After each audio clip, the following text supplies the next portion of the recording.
Bismillahirrahmanirrahim. Assalamualaikum warahmatullahi wabarakatuh. Selamat datang kembali bersama kami di channel Azril Hidayat.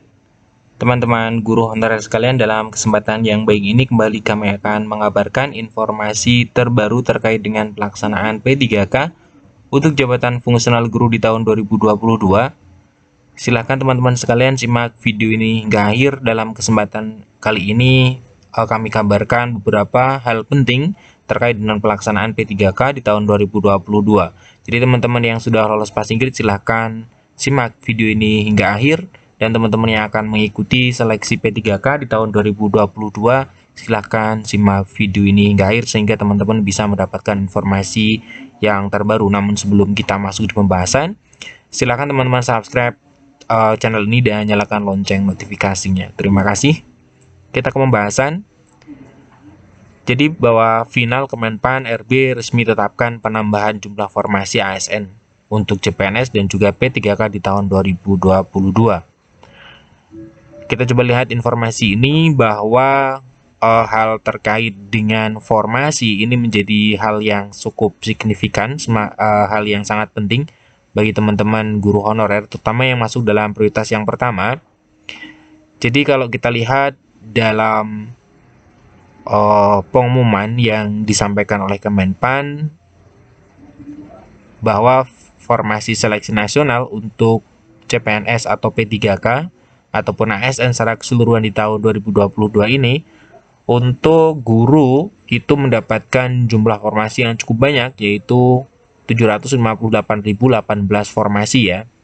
Ini tentunya hal yang cukup banyak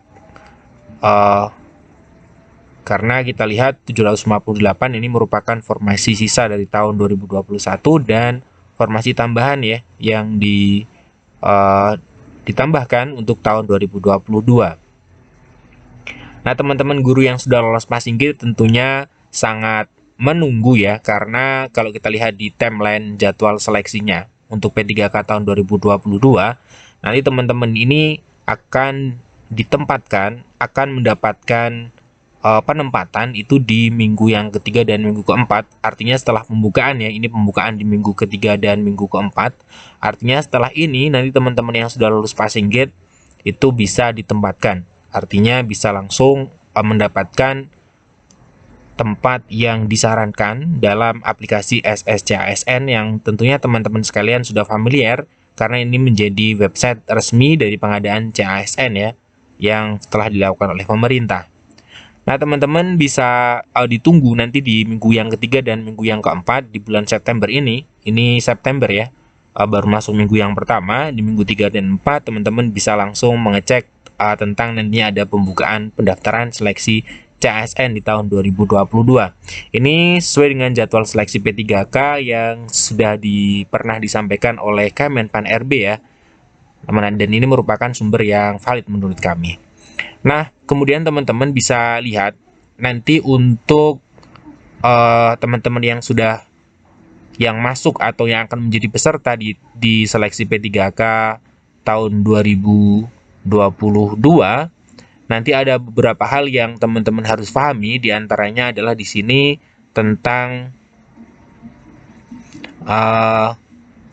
bagaimana nanti mekanisme dari setiap peserta atau untuk setiap pelamar yang masuk dalam baik kategori pertama, kemudian kategori kedua, kategori prioritas pertama, kedua, tiga, dan juga prioritas yang keempat. Nah, kita coba lihat di sini untuk teman-teman yang nantinya masuk di dalam prioritas yang pertama. Ini yang masuk dalam prioritas yang pertama, tentunya teman-teman yang sudah PG di tahun 2021, ini nanti tinggal penempatan. Penempatan ini berdasarkan dari Dapodik ya, berdasarkan Dapodik. Ini tentunya seperti yang kami sampaikan sebelumnya. Ini teman-teman ini nanti tinggal lihat di SSCASN ketika di minggu ketiga atau minggu keempat. Nanti kita tunggu informasi resminya dari Panselnas. Kemudian nanti teman-teman tinggal buka akun ya. Kemudian di situ nanti akan muncul verifikasi atau konfirmasi dari penempatan yang disarankan berdasarkan penempatan berdasarkan Dapodik. Ini yang pertama, tentunya yang ditunggu-tunggu oleh prioritas pertama Ini 192 ribuan itu guru yang sudah lolos passing grade tahun 2021. Nah, sedangkan teman-teman yang belum kesempatan mendapatkan passing grade atau teman-teman yang masuk dalam prioritas yang kedua, yaitu guru THK 2, dan juga prioritas yang ketiga, yaitu guru sekolah negeri yang sudah mengabdi selama 3 tahun lebih, itu hanya administrasi bekas atau kesesuaian berkas, yang dimana hal ini dilakukan oleh Kemendikbudristek ya, langsung oleh Kemendikbudristek, pihak Kemendikbudristek. Artinya tidak akan ada seleksi berbasis CAT, tidak ada berbasis ANBK, namun tinggal seleksi berkas saja. Nah, ini juga merupakan hal yang menggembirakan. Nah, kemudian untuk teman-teman yang masuk prioritas yang keempat atau pelamar umum, dan juga untuk honorer yang kurang dari 3 tahun, ini nanti menggunakan tes CAT ya. CAT kalau kita lihat di seperti tahun 2021 itu menggunakan UNBK-nya dari Kemendikbudristek. Nah, UNBK ya yang dilakukan oleh Kemendikbudristek. Nah, ini untuk mekanismenya, jadi teman-teman jangan sampai salah paham ya, nanti untuk prioritas pertama, 2 atau 3, atau teman-teman memang masuk di dalam prioritas yang keempat. Nah, kemudian berkaitan dengan hal ini, masuk prioritas yang 1, 2, atau 3, ataupun nanti teman-teman ternyata masuk di prioritas yang keempat, ada hal yang sangat penting di sini yang teman-teman perlu pahami, bahwa nanti untuk teman-teman itu harus mengetahui, harus memahami bahwa tidak semua pelamar itu nantinya membuat akun. Tidak semua pelamar itu membuat akun yang baru. Nah, di sini untuk pelamar prioritas yang pertama atau teman-teman yang sudah lolos passing grade tentunya tidak kemudian membuat akun yang baru. Kenapa? Karena teman-teman sudah punya akun dari seleksi P3K tahun 2021. Nah, untuk prioritas pertama itu tidak membuat akun, kemudian tidak mengupload data, tidak memilih formasi. Kenapa tidak memilih formasi? Karena nanti formasi untuk P1 itu langsung penempatan, dan ini sistemnya adalah rekomendasi dari Kemendikbudristek berdasarkan data Dapodik. Ini yang pertama. Nah, nanti tinggal konfirmasi saja untuk teman-teman yang masuk prioritas yang pertama. Bersedia ataukah tidak.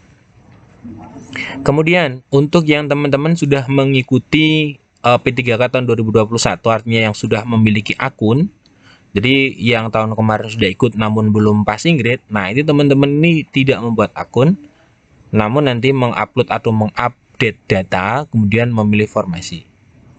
Nah, sedangkan yang belum pernah membuat akun, tentunya teman-teman buat akun, kemudian upload data, kemudian memilih formasi. Ini berdasarkan keterangan terakhir ya, karena juknisnya belum turun.